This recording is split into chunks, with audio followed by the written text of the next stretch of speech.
So it's December 2025, a week before Christmas. Happy seasonal greetings, everybody. A quick reminder of what we've done in COIN in the last 12 months. We started off with two wonderful presentations by Julia Cross about social work and Gerry Gorman about restorative justice, which continued the theme of making neighbourhoods work, something that we were quite involved with in the previous year. Social work is very well positioned to help the development of strong neighbourhoods, but we must be very attentive not to just merely applying a medical model to areas of 50,000 population to try and make them work. You have to have team working, you have to have holistic, broad perspectives, you have to have continuity of care, you have to engage people like carers and like everyday people in shared care, personal care, empowerment, that help them to be themselves in collaboration with others and get away from the traditional NHS idea of kind of doing things to people. That was brought up very well and forcefully by both Julia and Gerry. Gerry, we started off having a discussion about the difference between restorative and transformative justice. In many respects, they are the same in the sense that they involve community. They require, if you want to restore harm or deal with harm, then it's important to engage everyone that's involved in it and not merely pick things out and try and solve things bit by bit. The term restorative might imply going back to something that may or may not have been there before, whereas transformative implies moving forward to a new future where everyone is engaged in the future. In practical terms, that philosophical nicety, which may be very important about the distinction between living life forwards and looking backwards over your shoulder, is less important than the fact that there are established ways to get people to look at the whole situation and not merely find blame. So every situation that is difficult has an opportunity to develop as well as find fault or take people to task over their behaviours. Well, that led on to a flurry of meetings right up until September, where we looked at the NHS long-term plan and we submitted some papers suggesting that kind of thing, that the future is a holistic vision. And we had COIN members talking about from Liverpool, the Open Eye Film and Video Gallery, Vicky Doyle talking from Nairobi and other African places about community engagement, and Sanjeev Aluwalia talking about reform of the medical school curriculum. Other people from nursing joined us. We had a workshop in Imperial College in July. We don't have very many face-to-face meetings, but this was one which went down very well. We looked at the Brazilian model of community health and well-being workers as a way to think broadly about engaging people in a practical sense in geographic areas. We considered carers, 1 in 10 of the population, and how they may be engaged as active participants in developing an infrastructure of care for support and community development. So all these things have been flowing around the discussions of this last year.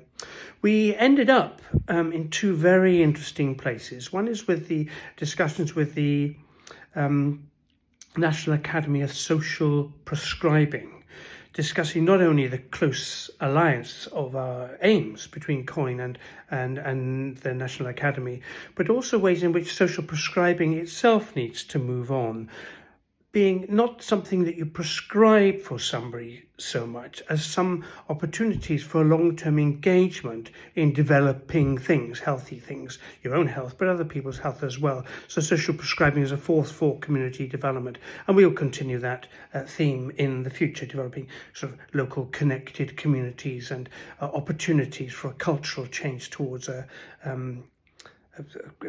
collaborative approach, an appreciative approach to life. And then finally, Catherine Nielsen from Denmark did a wonderful session on artificial intelligence, where she demonstrated very effectively that it can be an incredibly powerful tool to establish what is already known, gathering data from all over the places. But that doesn't necessarily mean that what is known is accurate or correct, and very often AI tells you simply what you want to know.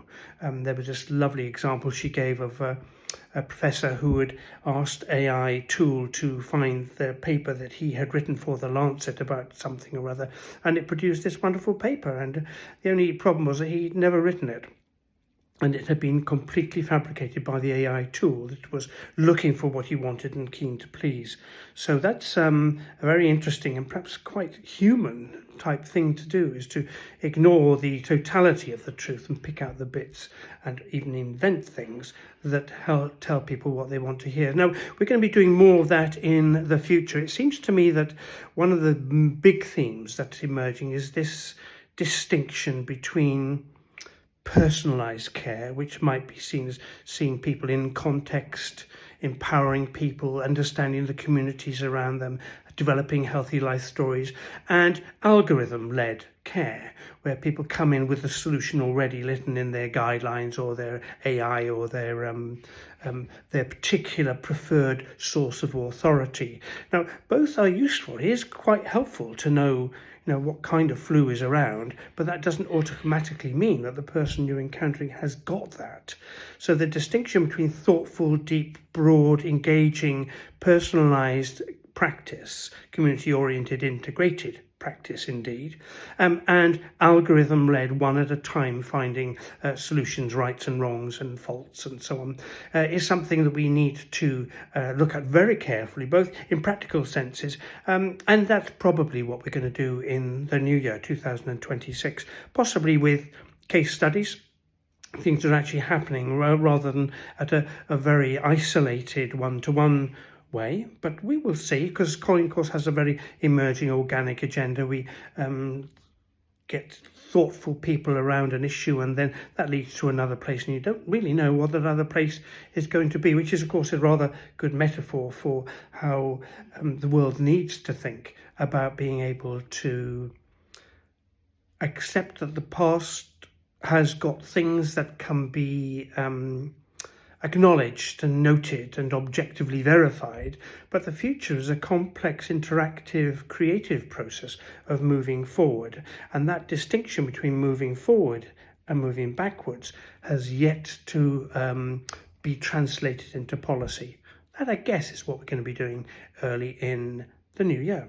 So, seasonal greetings to all of you. We've got plenty of things going. Of course, we've got our traditional YouTube channel, where we log the videos of each time with a small summary of each underneath. We want to tighten that up in the coming year, whereby we provide a sort of more substantial summary so that you can see what's in the hour or hour and a half video with something that's much quicker to read, but also a new development, and that is through PCC, Primary Care Commissioning.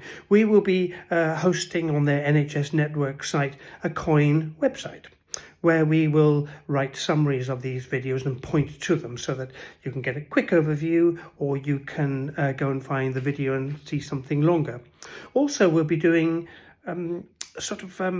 how do you do it in a long-term way, almost like a make it up as you go along book about community-oriented integrated practice, relating individual chapters of this virtual book to papers published in the Journal of Holistic Healthcare about different aspects of the things we're discussing, that then will be amalgamated as a book, a virtual book that can be downloaded at either no cost or very modest cost, depending on what we can manage, and also each summarised into a 750 or 1,000 word-ish blog, which can be catch the essence of it for those who don't want to go to the 2,000+ word essays that will be more academically referenced, and the videos that will be attached to it. So these are new things for the new year, training courses of one kind or another, continuing themes all around this whole area of community-oriented,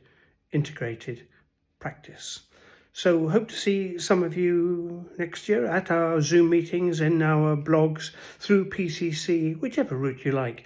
Remember, COIN is a network of friends, people who are committed to making community-oriented integration a reality. Seasonal greetings.